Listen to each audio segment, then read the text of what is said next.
ಮುಖ್ಯ ಗುರಿ. ಹೋಗು, ಶುಭ ಮುಹೂರ್ತವನ್ನು ನಿಶ್ಚಯಿಸಿ ರಣಪೂಜೆ ಮಾಡಿ ನನಗೆ ಕಂಕಣ ಕಟ್ಟಿಸಲು ಒಬ್ಬ ದ್ವಿಜೋತ್ತಮನನ್ನು ಕರೆತ.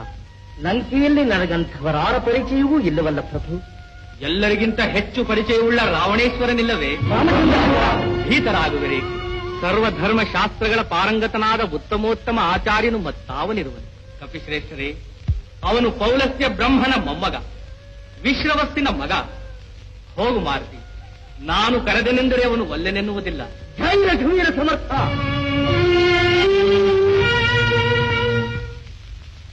ಜನಕ, ನರವಾನರ ಸೈನ್ಯ ಲಂಕೆಯ ಎಲ್ಲೆಯಲ್ಲಿ ಬೀಡು ಬಿಟ್ಟಿದೆ.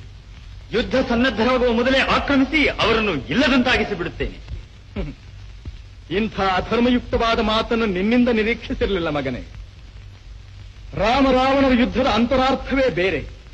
ಯುದ್ಧ ಬೇಡವೆಂದರೆ ಸೀತೆಯನ್ನು ಲಂಕೆಗೆ ಕರೆತರುತ್ತಿರಲಿಲ್ಲ, ಅಶೋಕವನ ಹಾಳಾಗುತ್ತಿರಲಿಲ್ಲ, ಅಕ್ಷಯನ ಮರಣ ಒದಗುತ್ತಿರಲಿಲ್ಲ, ಲಂಕೆ ಅಗ್ನಿಗೆ ಆಹುತಿ ಆಗುತ್ತಿರಲಿಲ್ಲ. ಇದು ಅನಿವಾರ್ಯ ಇಂದ್ರಜಿತ್ತು, ಇದು ಅನಿವಾರ್ಯ. ಜೈರಘ್ನೀಯ ಸಮರ್ಥ. ನನ್ನ ಅನಿಶ್ಚಿತ ಬರುವಿಗೆ ಕ್ಷಮೆ ಕೇಳುತ್ತೇನೆ. ಪೌಲಸ್ತ್ಯ ಬ್ರಹ್ಮನ ವಂಶಜನು, ಸಕಲ ವೇದ ಪಾರಂಗತನು, ವಿಪ್ರೋತ್ತಮನೂ ಆದ ಆಚಾರ್ಯ ರಾವಣನನ್ನು ಅರಸುತ್ತಾ ಬಂದೆ. ಕಾರಣ? ಶ್ರೀರಾಮಚಂದ್ರನು ಲಂಕೆ ಮೇಲೆ ಯುದ್ಧ ಹೂಡಲಿದ್ದಾನೆ. ಮುಹೂರ್ತ ನಿಶ್ಚಯಿಸಿ ರಣಪೂಜೆ ಮಾಡಿ ಕಂಕಣ ಕಟ್ಟಿಸಿಕೊಳ್ಳಲು ಆಚಾರ್ಯ ರಾವಣನಿಗೆ ಆಮಂತ್ರಣ ಕಳುಹಿದ್ದಾನೆ. ಕ್ಷಣತಾಳು ಕಪಿವೀರ.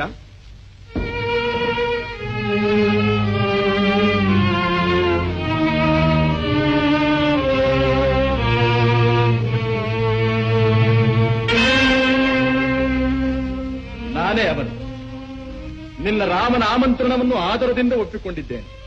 ನಡೆ ಕಪಿವೀರ. ಅಂದ್ರೆ ಅವೆಲ್ಲವೂ ನಾನು ಗಳಿಸಿಕೊಂಡ ಪದವಿ ಪಟ್ಟೆಗಳು. ನನ್ನ ಪ್ರಿಯ ಜನರೇ, ನನ್ನ ಜನ್ಮ ಸಿದ್ಧವಾದ ಹಕ್ಕು ಈ ಪೌರೋಹಿತ್ಯ. ನನಗಿಂತ ಉತ್ತಮರು ಯಾರೂ ಇಲ್ಲವೆಂದು ಅರಿತು ರಾಮ ನನಗೇ ಹೇಳಿ ಕಳುಹಿಸಿದ್ದಾನೆ. ಆಚಾರ್ಯ ರಾವಣನಿಗೂ ರಾಜ ರಾಮನಿಗೂ ದ್ವೇಷವಿಲ್ಲ, ಅಸೂಯೆ ಇಲ್ಲ, ಛಲವಿಲ್ಲ. ನಾನು ಗುರು, ಅವನು ಶಿಷ್ಯ. ಇಷ್ಟೇ ನಮ್ಮ ಸಂಬಂಧ. ನಡೆ ವಾನರ. ಜೈ ರಘುವೀರ ಸಮರ್ಥ. ಬನ್ನಿ ಬನ್ನಿ ಆಚಾರ್ಯರೇ. ರಘುಕುಲೋತ್ಪನ್ನನು, ದಶರಥ ನಾಗೇಂದ್ರನ ಜ್ಯೇಷ್ಠ ಪುತ್ರನೂ ಆದ ರಾಮನು ನಮಸ್ಕರಿಸು.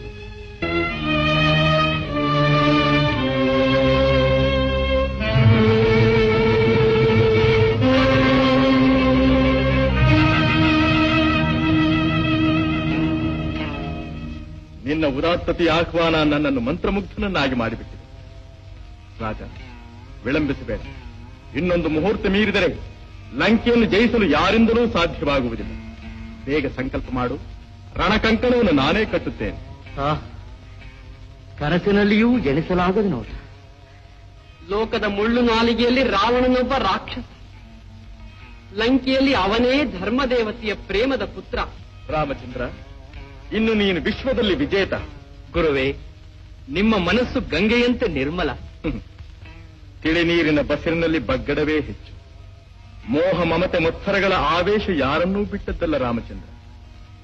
ಎಂದು ಏನಾಗಬೇಕು ಅದು ಆಗಿಯೇ ತೀರುತ್ತದೆ. ತೆಗೆದು